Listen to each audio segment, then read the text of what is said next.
Hey everyone, welcome back to the Private Pilot Journey. Andrew here. In today's episode, I'll be venturing outside of the pattern on a local solo. The mission I set for myself was to head out, practice some stalls, emergency procedures, and ground reference maneuvers, and just see how I did on my own with them. This was also going to be my first cold weather flying experience.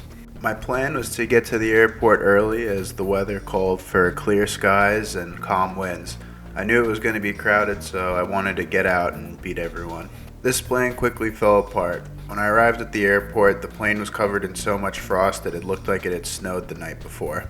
Luckily, the sun was out and it was projected to go above freezing, so I just had to wait for the sun to do its thing. This wasn't the end of the world, as because it was the first truly cold day, the plane hadn't been plugged into the heater and needed time to warm up. You can see, even with the 2 hours it took the sun to melt the frost, I still had a pretty difficult time getting this cold engine started.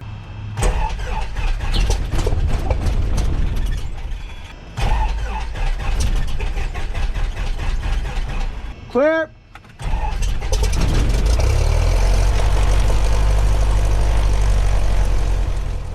All those delays really ate into the time I had the plane reserved. While not ideal, I was happy I still had time for a flight. My plan was still the same, but I was just going to do an abridged version of all the maneuvers I had planned. We were still accomplishing the main goal for the flight, which was to leave the pattern and the Charlie airspace alone. The delays also meant the airport and practice areas were getting busy, but we'll get to that in a little while. For now, just sit back, relax, and enjoy the flight out to the north practice area. Number 528 Echo, you ready? Ready to go, 28 Echo. All right, 528 Echo, runway 15 right, clear for takeoff. Wind is 130 at 3. Clear for takeoff, 28 Echo.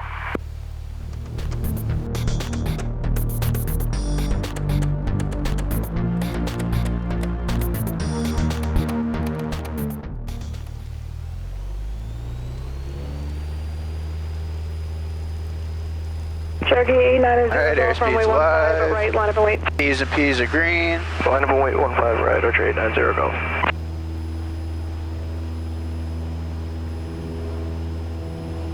Alright, we have liftoff.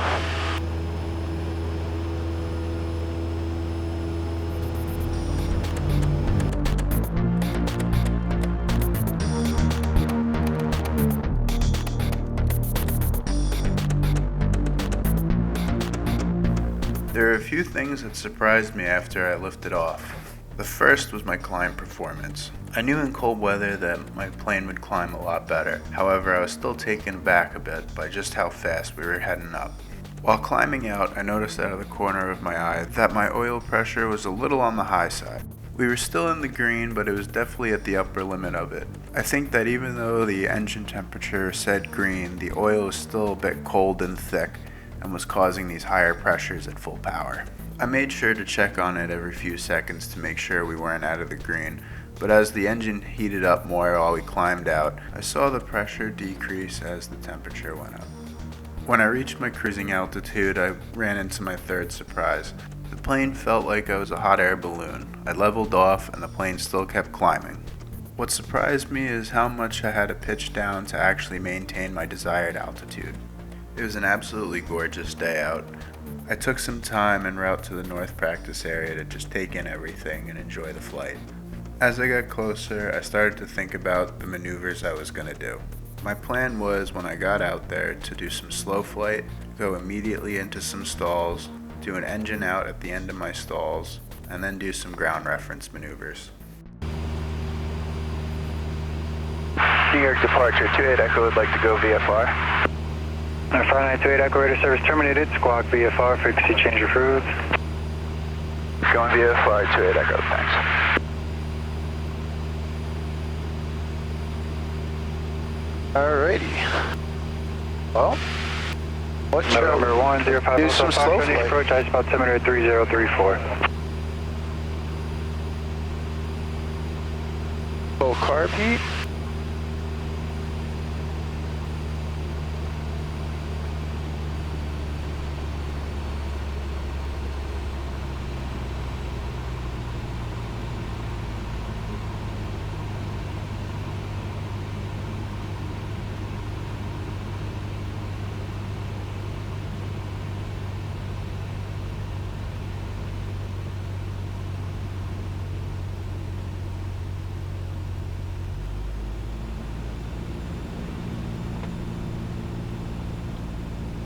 Number 1446 Charlie, New York approach, biplanes altimeter 3033.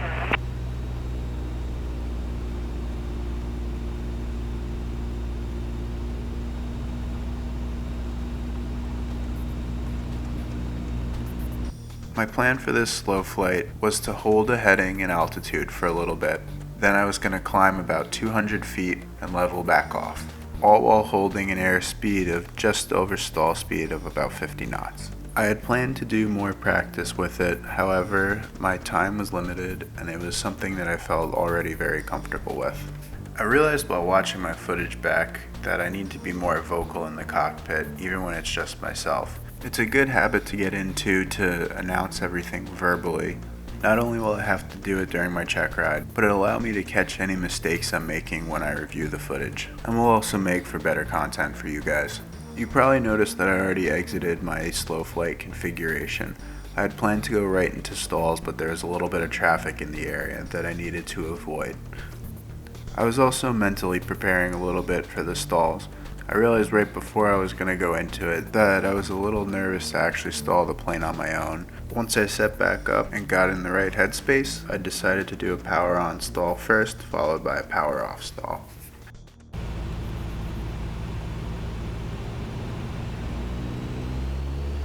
New York, good morning, sir. 888 Fox uniform. Call and approach, standby.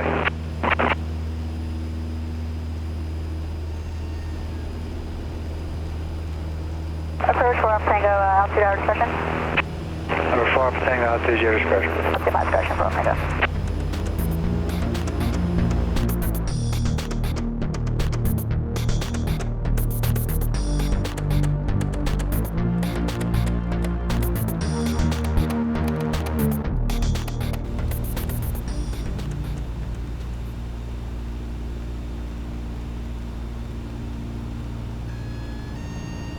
Dash X70, roger. 922 Bravo Papa, contact New York departure 135.9er. Over to 135.9er, have a good day, 2 Bravo Papa. Number 682 MacArthur, contact New York approach 120.8 and let them know your request for the Hudson corridor.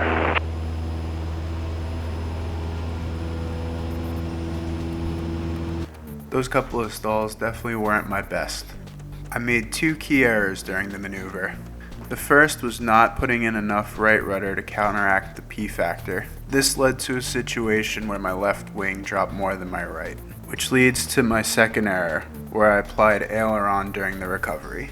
If it wasn't for the footage, I'd be unaware that I even made this error, and will be more conscious when recovering my stalls next time. Up next, I'm going to throttle down to idle to simulate an engine failure. My simulated ground was 1,000 feet AGL.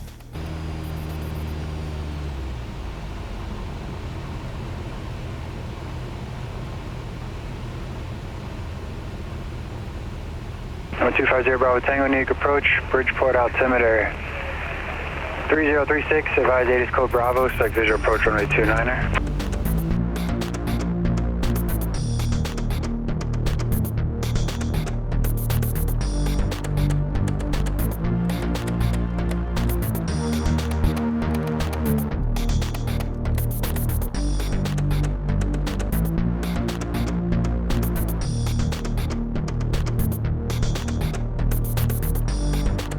The landing point I chose for my simulated engine failure was a giant beach parking lot down below. Given the time of year, I knew it'd be empty, and in a real emergency would have given me the best chance of walking away. I like simulating engine failures as a good excuse to get me down to the ground reference maneuver altitude. It also gives me a better understanding of the glide performance of my airplane. Now that I'm down at ground reference altitude, I noticed out of the corner of my eye that a ferry was leaving. The winds were very calm this day, and as an added challenge, I thought I'd orbit around the ferry leaving the port. This would force me to vary my angle of bank to keep a constant distance from my point of reference.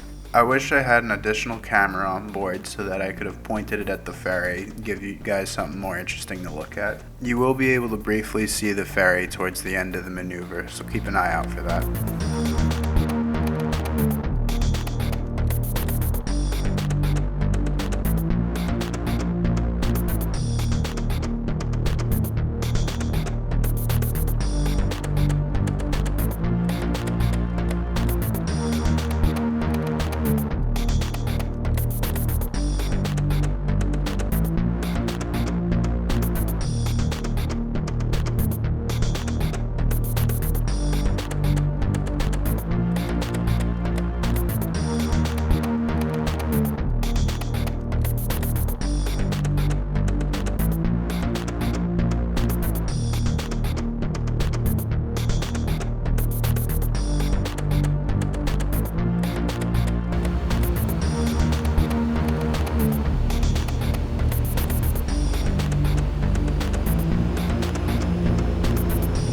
Check 70, roger.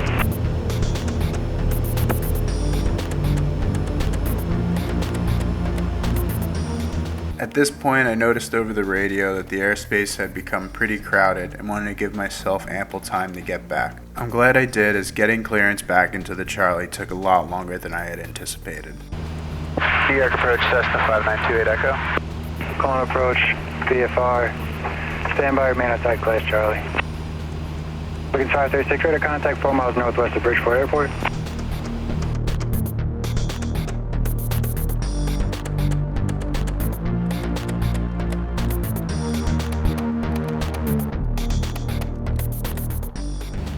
New York approach Cessna 5928 Echo.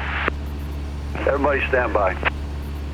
0 Bravo Tango, turn right heading of 060, be vectors across the final for spacing.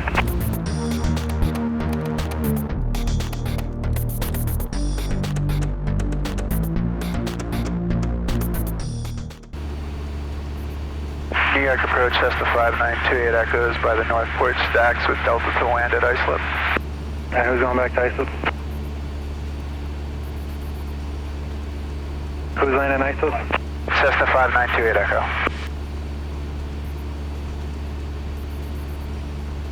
That's the 592 Echo, say your current location. I'm over by the Northport stacks.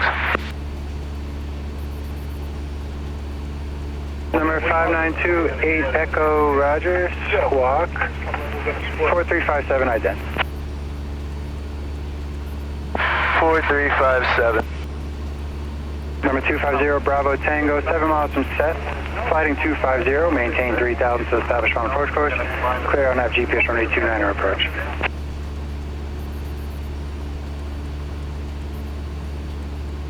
Number 250 Bravo Tango, maintain 2000 to establish on the final approach course, clear on that GPS 29 approach. Number 219 Echo, traffic come on southwest your position, moving altitude indicates 1,800.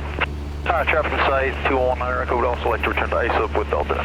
219 Echo, roger, fly heading 350. 350, 219 Echo. Number 5928 Echo, proceed direct ISUP, enter right down runway, correction, proceed direct ISUP for runway 15 right, say aircraft type. Cessna 172 Skyhawk 28 Echo. Proceeding to Islip. Thank you. Calling approach, standby.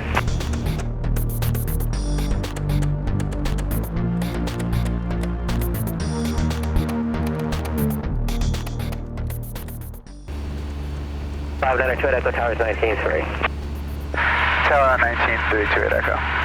Or 283 Charlie Pop, turn left heading 27. Long Island Tower, Cessna 5928 Echo is with you at 2000. Cessna 592 Echo, Long Island Tower, continue inbound runway 15 right. Continuing at 15 right, 28 Echo.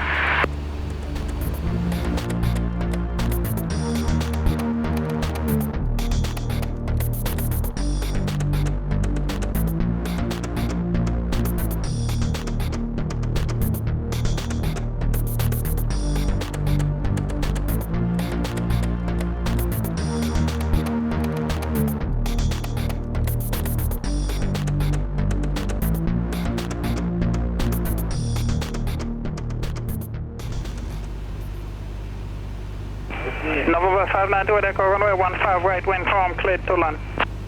Clear to land, 28 Echo. November 19 Echo, extend downwind. 19 Echo, extending downwind.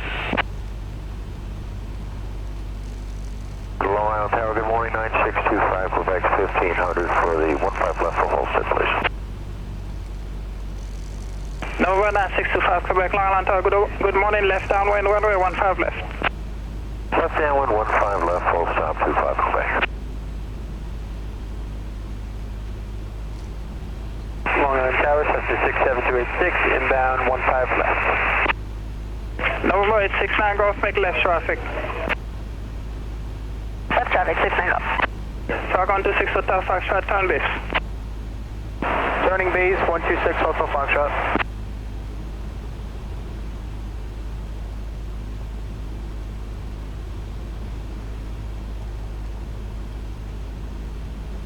Tower 124, Hotel Foxtrot, right downwind for runway 15 right, requesting short approach. Track 124 Takeoff, shot on about short approach. Extend downwind. Extend downwind 124, hold the Foxtrot. November 9625 Quebec traffic, 12 o'clock, 3 miles is a Cherokee on the left, crosswind for 15 left at 1000. Follow that traffic. Okay, we're looking for that traffic slowing down 25 Quebec.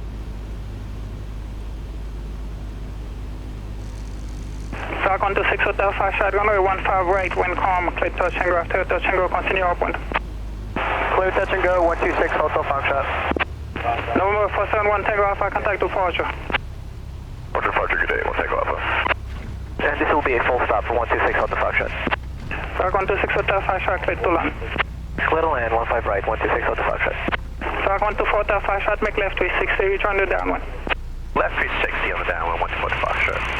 Track 1 Echo, turn base, follow the Cessna, just coming out of the base on your left side. Turn base, follow that Cessna 15 right, 2119 Echo. November 2 Echo, right, Bravo 2, contact ground. Going ground 2 Echo. After about 10 minutes of calling approach, I finally got my clearance to go back to Islip. I think my approach and landing could have been a little better on this flight. On the straight-in approach, I definitely deployed my flaps a little too early, and then on the landing, I slightly bounced it. Considering how the day started, I was just happy to get up in the air and get some practice in. Thanks for watching this episode of the Private Pilot Journey. Next time, we're back with Jenda as we tackle my first cross-country. In the meantime, be well and fly safe.